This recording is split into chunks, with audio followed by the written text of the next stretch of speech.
Hello, Marvelites. You are watching Marvel's The Pull List, and I'm Ryan. And I'm Tucker. And this week, every week, all the time, we talk about the new comics that are coming out from Marvel. We pick a couple, we find a subject, dig in. Tucker, what are we talking about this week? This week, in honor of a very special return. One would say a fantastic return? It's a fantastic return. So we're focusing on 4 fantastic books.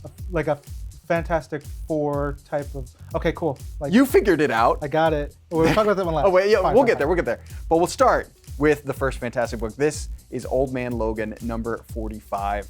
In this issue, we get a really, really cool, super dynamic, super kinetic car crash that goes across 2 pages. It's huge. And it's all because of Bullseye, who is just, he's a deranged lunatic. And there's at one point, he's like hanging out of the car and Juan draws him like driving with his foot. He's steering with his foot. He's aiming. He's causing cars to flip.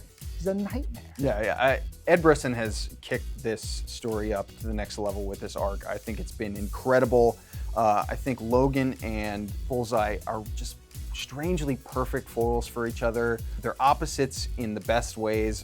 It just adds up to something really, really special and super unique. Darth Vader in Star Wars, Darth Vader number 19. This is the early beginning of our introduction to the fortress that Darth Vader builds and goes to on Mustafar. It's a place where he kind of goes to channel the Force and to kind of recharge his dark batteries. Yeah, his mojo. He gets that going. This book includes one of your favorite places in any galaxy, which is Vader's mindscape. Yeah. But I love the depiction of it. It's always just like rage. He's just pulling from this sea of, like you said, anger. Yeah. And it's just realized visually so well. He's going with his Inquisitorius. They're just hunting Jedi who escaped the Purge. There's a baby involved, and it's just, wow. The next up, Unbeatable Squirrel Girl, number 35. This is sort of the culmination of all the relationship, the friendship stuff between Squirrel Girl and Kraven. It's difficult for Squirrel Girl to reconcile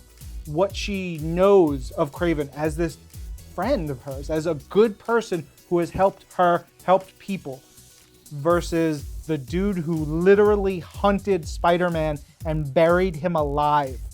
And she's trying to put the together, and she can't. Yeah, it's incredible. Ryan North is firing on all cylinders, and Derek Charm is kicking it up to the next level again. I mean, he's joined this series and has been so wonderful. Rico Renzi's colors in here are so vivid and perfect. This is a book that really adds up to more than the sum of its parts. Yeah. Speaking of a book that's more than the sum of its parts, we've got Fantastic Four, and it's got 3 stories, which is 1 less than 4.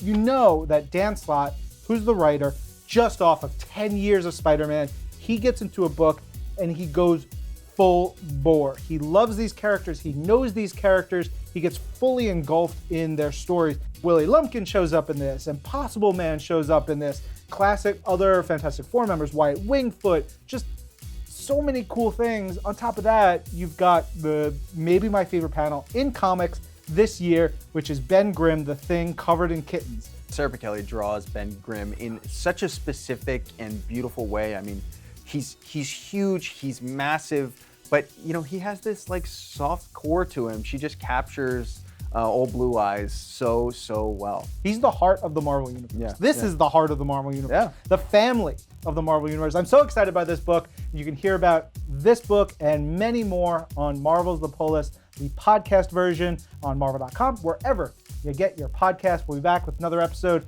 next week. I'm Ryan. And I'm Tucker. This is Marvel, Your universe.